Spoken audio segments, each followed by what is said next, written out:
안녕하세요. 까치살모입니다. 요즘 이스라엘과 하마스의 전쟁이 큰 이야깃거리죠. 이 전쟁은 우리 입장에서는 누가 옳은지도 따질 필요도 없고 굳이 누구의 편을 들 필요도 없다고 봅니다. 왜냐하면 어차피 양쪽 다 가해자이기 때문입니다. 그것보다 역시 우리가 이야기해야 할 건 이번 전쟁의 각종 전략 전술에 관한 이야기일 겁니다. 그리고 특히 그 중에서도 아이언돔의 실패에 대해서 많은 사람들이 이야기를 하는데요. 아이언돔이 이번 공격 같은 포화 공격을 막지 못할 거라는 건 아이언돔이라는 무기가 어떤 무기인지 아는 사람들은 전부 다 예견했던 겁니다. 굳이 새로울 게 없는 사실이죠. 솔직히 저는 오래전부터 아이언돔의 실체에 대해서 이야기를 해왔습니다. 그래서 우리나라가 시램을 개발하려 할 때도 미사일 방식을 반대하기도 했습니다. 그럼 이번에 포화 공격을 막지 못한 것 말고 아이언돔에는 어떤 약점이 있을까요? 우선 아이언돔의 요격 대상입니다. 여러분은 아이언돔이 어떤 대상을 요격할 수 있다고 보시나요? 당연히 하마스가 만든 가삼 로켓 같은 것부터 시작해서 구소련권에서 대량으로 사용되는 122mm 다련장까지입니다. 아이언돔은 현재 이스라엘 개발사 측의 주장에 따르면 야포탄에서부터 시작해서 단거리 탄도미사일까지 막을 수 있다고 이야기를 합니다. 그러나 아이언돔은 이런 것들을 요격하는 걸 단 한 번도 실증하지 못했습니다. 그럼 야포탄부터 이야기해볼까요? 왜 아이언돔이 야포탄을 요격하지 못하느냐 하면요. 야포탄은 얇은 외피를 가진 로켓과 달리 상당히 두꺼운 외피를 가지고 있습니다. 그래서 야포탄을 요격하려면 이 외피를 관통할 수 있는 파편물질을 만들어야 하는데 아이언돔의 미사일은 이런 야포탄의 외피를 관통할 수 있을 정도의 파편물질을 만들어내지 못합니다. 그렇기에 야포탄을 요격하는 건 불가능하다고 봐야 합니다.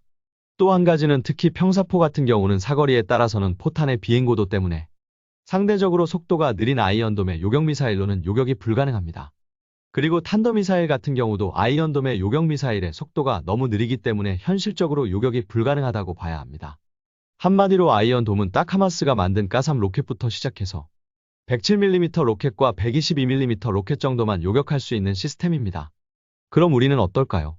우리나라도 한국형 아이언돔이라는 LAMD를 개발하고 있고 우리가 상대하는 북한은 하마스와 비교도 안 되는 공격 능력을 가지고 있습니다. 그럼 LAMD는 이런 북한의 포화 공격을 막을 수 있을까요?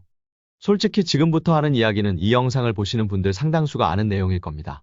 제 영상은 밀리터리 매니아 분들이 많이 보고 이분들은 어느 정도 군사 지식이 있고 어느 정도 군사 지식이 있는 분들이라면 다 아는 내용일 겁니다.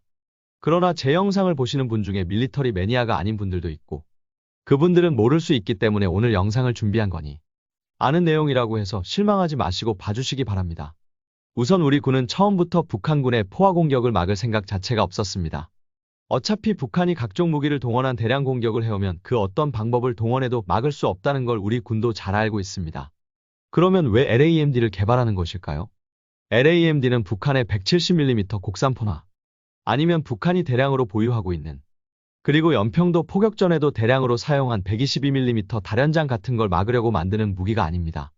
LAMD는 절대로 아이언돔 같은 실험 무기가 아닙니다. 이 녀석은 우리나라의 다층 방어 시스템의 최하층 방어를 담당하는 하층 방어 시스템이지 북한의 야포 같은 걸 막을 실험이 아닙니다.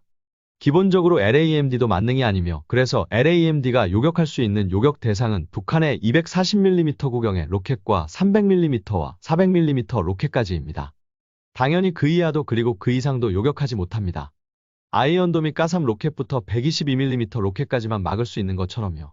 그리고 LAMD는 총 7개 포대만 만들어져서 주로 수도권 위주로만 배치하게 됩니다. 그래서 당연하지만 우리나라의 전 국토를 방어하지도 못합니다. 현재 LAMD 포대 하나에는 총 6대의 발사대가 들어가고 한 대의 발사대에는 32발의 요격 미사일이 들어갑니다. 한마디로 한 개 포대에 총 192발의 요격 미사일이 들어간다는 겁니다. 그리고 이게 7개 포대가 배치되는 것이고요. 아니 그럼 이걸로 북한의 공격을 충분히 막을 수 있느냐라고 물으신다면 네, 충분히 막을 수 있습니다. 최소 LAMD가 요격 대상으로 삼는 목표는 충분히 막을 수 있습니다. 우선 현재 북한의 사정을 알아야 하는데요. 제가 이야기한 것처럼 LAMD는 240mm 방사포부터 시작해서 400mm 방사포까지 요격 대상으로 삼습니다. 그 중에서 가장 수량이 많은 건 역시 240mm 방사포이고요. 현재 최대 350여 대가 배치되어 장사정포로 운용되고 있습니다. 그래서 수적으로는 이게 가장 많은 것이고요. 그리고는 300mm와 400mm 방사포인데요. 이 녀석들은 절대로 대량 배치는 불가능합니다. 왜냐하면 이 방사포의 차대가 문제인데요. 현재 이 방사포들의 차대는 중국산으로 전량 중국에서 수입하는 겁니다. 그런데 문제는 중국이 북한에 이 차대의 수출량을 제한하고 있다는 겁니다. 제가 알기로는 연간 대략 100대 정도로 제한하고 있는 것으로 알고 있습니다. 아니 연간 100대면 장사정포를 연간 100대를 만들 수 있는 것 아니냐 할 수 있는데요. 연간 100대라는 건 북한에 공급되는 총량입니다. 그런데 문제는 이 차대는 절대로 중국이 북한더러 장사정포 차대로 사용하라고 판매하는 게 아닙니다. 특히 중국은 북한에 대해서 공격무기 지원을 극히 꺼려하고 있고 화성 18형에 사용되는 초대형 차대 같은 경우는 연간 10대도 공급해 주지 않고 있습니다. 정확한 건 아닌데 아마 연간 3대 정도가 공급되고 있을 겁니다. 그리고 이 차대들은 절대로 중국이 공격무기를 만들라고 공급해 주는 게 아니라 주로 수송용으로 사용하라고 공급해 주는 겁니다. 그런데 이걸 전략무기로 만들어버리면 북한은 당연히 대형 수송트럭이 필요한 곳에 사용할 수 없겠죠. 그래서 중국에서 도입한 차대를 전략무기로 전용하지도 못하고요. 더욱더 이 차대가 장사정포용 차대로만 쓰이는 게 아닙니다. 단거리 탄도미사일용 차대로도 사용됩니다. 그런데 북한 입장에서는 당연히 단거리 탄도미사일이 장사정포보다 더 필요할 것이고 그래서 장사정포용으로 돌려지는 차대의 수량은 상당히 작은 것으로 알고 있습니다. 그래서 북한은 대구경 장사정포를 대량 생산하지 못하고 탄도미사일이나 장사정포용 차대가 부족하기 때문에 궤도형 차대를 개발하기도 하고 있는 겁니다. 그러나 문제는 그 궤도형 차대에 들어가는 엔진도 중국이 공급 수량을 제한하고 있다는 것이죠. 더욱더 300mm급 이상의 방사포는 사거리가 대폭 늘어난 만큼 유도장치를 달지 않으면 정확도가 너무 떨어집니다. 그래서 북한도 주로 유도로켓을 사용하는데 문제는 이 유도로켓은 우리나라조차도 비싸서 부담을 가지는 무기입니다. 결코 북한이 대량으로 도입할 수 있는 무기가 아닙니다. 그리고 240mm 방사포의 가동률도 현재 상당히 급감하고 있는 것으로 알고요. 그래서 북한이 대구경 장사정포를 엄청난 수량으로 포화 공격하는 건 불가능하고 그렇기에 7개 포대의 LAMD만으로도 충분히 막을 수 있는 겁니다. 그럼 240mm 방사포 이상의 장사정포는 그렇다고 치고 북한이 대량으로 가지고 있는 122mm 로켓은 막을 방법이 없는 걸까요? 내막을 수 없습니다. 그나마 가능성이 있는 게 한 가지가 있습니다. 그건 바로 차륜형 대공포입니다. 우리나라는 차륜형 대공포를 배치하고 있고 제가 전에도 이야기했듯 풍산이 이 차륜형 대공포와 비호 복합의 전방확산탄을 제한 중이고 현재 이게 군에 의해서 심사 중이죠. 물론 이 전방확산탄은 주로 무인기 요격을 위해서 도입하는 무기이지만 이 녀석이라면 122mm 방사포를 요격할 수 있죠. 그런데 이것도 정말 묘한 게 우리 차륜형 대공포의 30mm는 이런 용도로는 효율이 좋지 못합니다. 솔직히 풍산이 전방확산탄을 제한한 건 오래되었습니다. 그런데 우리 군은 그 필요성을 느끼지 못하고 오랫동안 전방확산탄을 도입하지 않았습니다. 물론 차륜형 대공포나 비호 복합에 전방확산탄을 배치한다고 해서 북한이 대량으로 쏘는 야포나 122mm 방사포를 전부 요격할 수 없는 건 똑같지만 그래도 이미 있는 차륜형 대공포에 전방확산탄만 배치해도 어느 정도는 요격을 할 수 있는데 왜 우리 군이 도입을 거부한 것일까요? 정말 생각해보면 할수록 30mm라는 구경이 안 좋습니다. 우선 전방확산탄의 원조는 독일이고 독일은 장갑차에는 30mm를 그리고 대공용으로는 35mm를 사용합니다. 왜일까요? 탄약을 통일시키는 게 좋을 텐데 왜 독일은 두 가지를 사용하는 것일까요? 우선 35mm는 너무 커서 보병 장갑차에 탑재하기 힘들고요. 30mm는 대공용으로 적합하지 않아서입니다. 30mm가 대공용으로 적합하지 않은 이유는 바로 전방확산탄에 들어가는 파편의 크기 때문입니다. 무슨 말이냐면 지금 장갑차에 탑재된 30mm의 전방확산탄은 파편의 크기가 너무 작아서 적 야포탄의 외피를 뚫지 못합니다. 제가 앞에서 아이언돔도 적 야포탄의 외피를 뚫지 못해서 요격을 할 수 없다고 했죠. 마찬가지입니다. 30mm의 전방확산탄은 파편의 크기가 너무 작아서 야포탄의 외피를 뚫지 못하고 그래서 실험용으로 적합하지 않습니다. 그래서 독일은 30mm 전방확산탄을 대인용탄으로만 사용했던 겁니다. 그럼 파편의 숫자를 줄이고 파편의 크기를 키우면 되지 않느냐 할 수 있는데요. 내풍산도 실제로 그런 탄을 군에 제안했습니다. 파편의 숫자를 줄이고 크기를 키운 탄을요.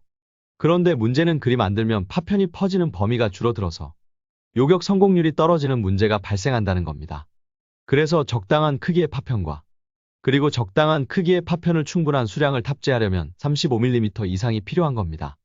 그래서 30mm 전방확산탄은 계륵 같은 존재이고 그래서 우리 군이 도입하지 않은 겁니다. 그러다가 지금은 실험용으로 적 야포탄을 요격하는 용도가 아닌 무인기 요격용으로 도입을 위해서 군에서 평가를 하는 것이고요. 물론 무인기 요격용이라고 해도 전방 확산탄이 도입되면 적 야포탄은 모르겠지만 적의 122mm 방사포를 어느 정도는 요격할 수 있을 겁니다. 물론 35mm 이상보다는 효율이 떨어지겠지만요. 그럼 우리나라는 제대로 된 실험은 도입하지 않을 것인가 하면 한 가지가 있기는 있습니다. 제가 전에 우리 군이 서북도서 방어용으로 고정식 대공포를 원하고 있고, 이 고정식 대공포 사업의 한화가 40mm 노봉 기반의 대공포를 제안하고 있다고 했죠. 그런데 우리 군은 이 한화의 제안을 마음에 들어 하지 않고 있으며, 그래서 LIG가 개발 중인 CIWS2의 지상형 모델에 관심을 가지고 있습니다. 그런데 우리 군이 한화가 제안 중인 40mm 노봉을 마음에 들어 하지 않는 이유가 이 한화의 40mm에는 실험 기능이 없기 때문입니다. 물론 이 대공포는 기본적으로 북한의 무인기와 순항미사일로부터 서북도서를 방어하기 위해서 도입하려는 장비입니다. 그러나 기왕이면 우리 군은 이 대공포의 실험 기능을 원하고 있는 겁니다. 아마 우리 군이 그나마 가장 확실하게 실험 기능을 원하고 있는 건 바로 이 서북도서 방어용 대공포일 겁니다. 그리고 마지막으로 이번 전쟁은 하마스의 공격을 이스라엘이 전혀 파악을 하지 못했죠. 왜 그랬을까요? 이스라엘은 오펙 시리즈라는 정찰 위성을 오래전부터 올리고 있었고, 각종 무인기도 대량 배치되어 있습니다. 그런데 왜 이스라엘은 하마스의 공격 징후를 파악하지 못했을까요? 저는 그 이유를 휴민트의 단절이라고 생각을 합니다. 한마디로 아무리 첨단 감시 장비가 있다고 해도 사람이 직접 들어가서 정보를 수집하는 것보다는 못합니다. 그런데 이스라엘은 바로 하마스에 대한 휴민트 정보 자산이 단절되었던 겁니다. 가자지구를 봉쇄만 하려 했지. 가자지구의 휴민트 자산이 단절된 게 가장 큰 원인이라고 보고요. 그 점에서 가끔 보면 어떤 분들이 특정 정권 이후로 우리나라도 북한에 대한 휴민트 자산이 붕괴되었다고 이야기하시는데요. 전혀 아닙니다. 우리나라는 여전히 북한에 대한 강력한 휴민트 자산이 남아있고, 제가 들은 가장 최근의 최대 실적은 바로 북한의 핵실험 때였습니다. 핵실험을 하게 되면 그 핵실험이 우라늄에 의해서 이루어졌는지 아니면 플루토늄에 의해서 이루어졌는지를 알기 위해서는 최대한 핵실험 현장 가까이에 공기 샘플을 수집해야 합니다. 우리는 과거 북한의 핵실험 시 북한 핵실험장 근처에서 휴민트 자산에 의해서 공기 샘플을 수집한 적이 있습니다. 이것만 봐도 우리의 휴민트 자산이 북한에서 아직 활발하게 살아있음을 알 수 있고, 실제로 일본이 지소미아를 통해서 우리에게 얻고 싶은 최대 정보는 바로 우리 휴민트 자산에 의한 정보라고 합니다. 어떤가요? 우선 결론은 어디나 똑같을 겁니다. 북한이 대량의 포화 공격을 한다면 막을 방법이 없고, 그래서 북한이 공격을 시작한 다음에 막는 것보다 사전에 북한이 공격하는 걸 파악할 정보력이 중요한 것이고, 그리고 북한의 공격을 사전에 파악했으면 북한이 공격하기 전에 우리가 먼저 공격할 수 있는 대화력전이 중요한 것이라고 사람들은 이야기하더군요. 이 문제는 어딜 가나 결론은 같습니다. 그래서 이 문제의 가장 중요한 건 바로 정보력인 겁니다. 그리고 그 정보력은 바로 국정원에 있는 이름 없는 별의 희생으로 이루어지는 겁니다. 그분들의 숭고한 희생을 기리며 영상을 마치겠습니다. 이상 영상 봐주셔서 감사합니다.